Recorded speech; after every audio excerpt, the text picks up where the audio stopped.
Tuhan bersamamu dan bersama rohmu. Inilah Injil suci menurut Matius. Dimuliakanlah Tuhan. Ketika Yesus dan murid-muridnya turun dari gunung, para murid bertanya kepadanya, "Mengapa ahli-ahli Taurat berkata bahwa Elia harus datang dahulu?" Yesus menjawab, "Memang Elia akan datang dan memulihkan segala sesuatu. Dan aku berkata kepadamu, Elia sudah datang, tetapi orang tidak mengenal dia dan memperlakukannya menurut kehendak mereka. Demikian pula Anak Manusia akan menderita seperti mereka." Pada waktu itu mengertilah murid-murid Yesus bahwa ia berbicara tentang Yohanes Pembaptis.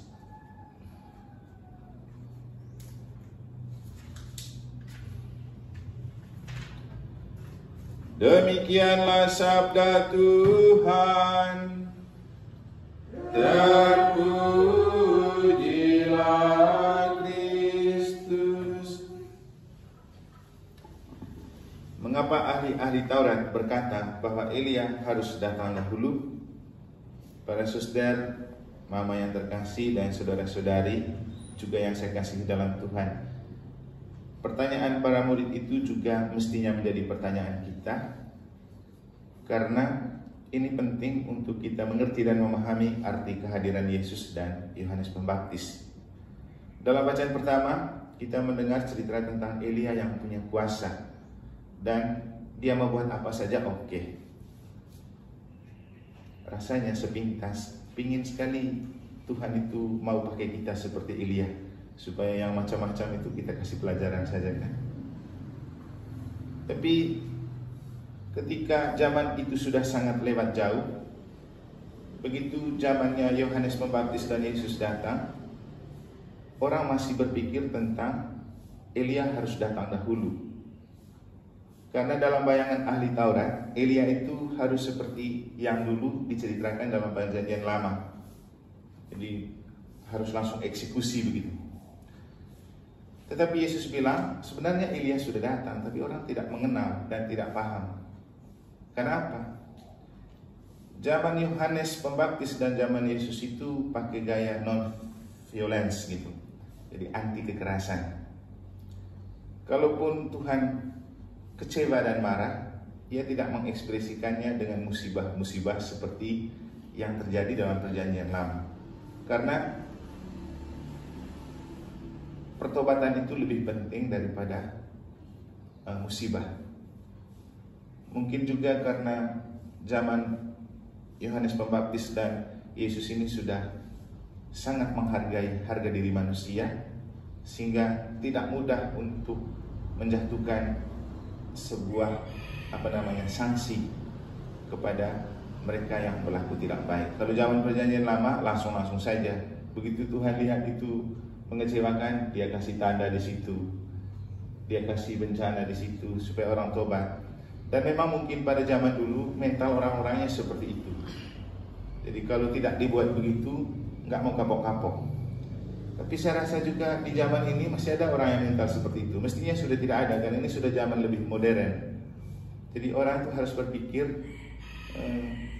lebih dari biasanya, atau lebih dari yang dipikirkan zaman dulu. Kenapa harus seperti itu? Karena lagi-lagi Tuhan menghargai pribadi manusia, dan Tuhan menghargai pertobatan. Karena yang paling penting itu adalah orang bisa bertobat dan berbalik. Dengan Tuhan memberikan kesempatan kepada manusia untuk tidak segera mengeksekusi segala kesalahannya, Tuhan itu sebenarnya mau membangkitkan kesadaran pribadi bahwa kalau kita mau dekat dengan Tuhan, itu murni karena pilihan pribadi, bukan karena hal-hal lain.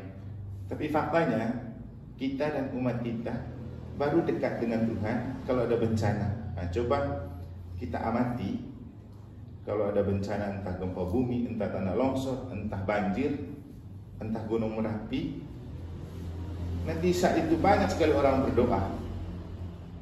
Jadi banyak sekali orang yang betul-betul mencari dan bergantung pada Tuhan. Tapi coba kalau sudah tidak ada bencana atau selama masa Covid, ngeri orang cari Tuhan. Tapi coba sekarang.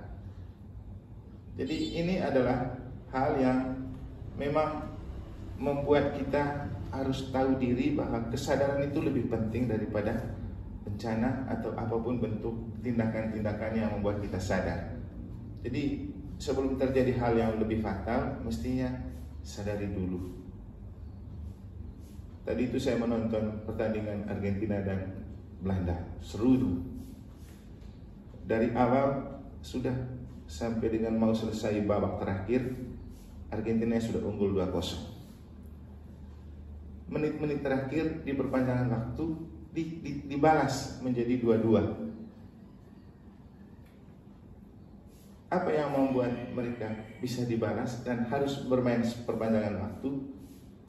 Karena itu tadi, mereka tidak bisa mengontrol diri dan menyadari keberadaannya posisi menang itu, dan mereka itu sekedar begitu ada bola sapu, akhirnya banyak pelanggaran, dan ternyata pelanggaran itu yang menciptakan tendangan bebas lalu gol. Kemudian begitu perpanjangan waktu mereka sudah bisa mengendalikan diri lagi, bermain seperti normalnya biasanya, dan itu mereka menguasai bola dan menguasai pertandingan.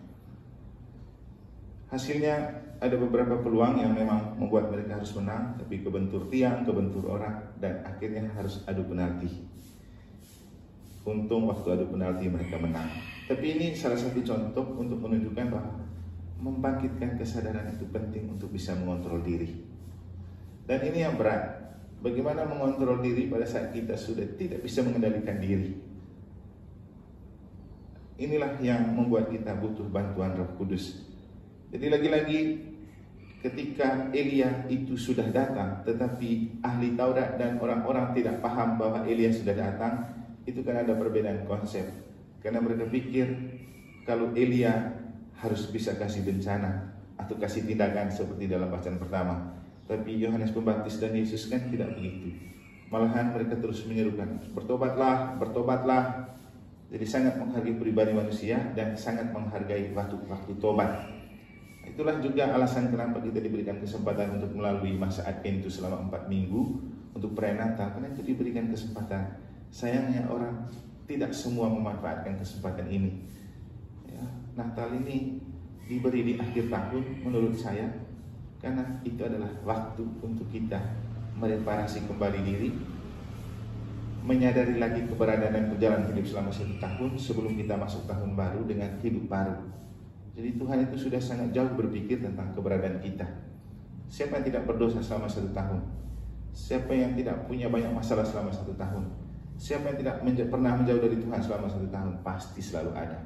Maka Adventus adalah saat menuju akhir tahun, di mana Tuhan memberikan kita kesempatan untuk memakai kesempatan ini sebagai saat untuk membangkitkan kesadaran. Makanya tobat adalah ciri utama masa Adventus. Cocok dengan doa kita tadi, mohon rahmat pertobatan untuk kita dan untuk seluruh umat. Semoga apa yang disampaikan oleh Yesus membuat kita sadar dan membangkitkan kesadaran seluruh umat untuk menghargai diri kita sebagai orang yang sangat berharga di mata Tuhan, dan untuk menghargai masa tobat sebagai saat berahmat untuk makin mendekatkan diri dengan Tuhan. Semoga Tuhan membantu dan memberkati kita.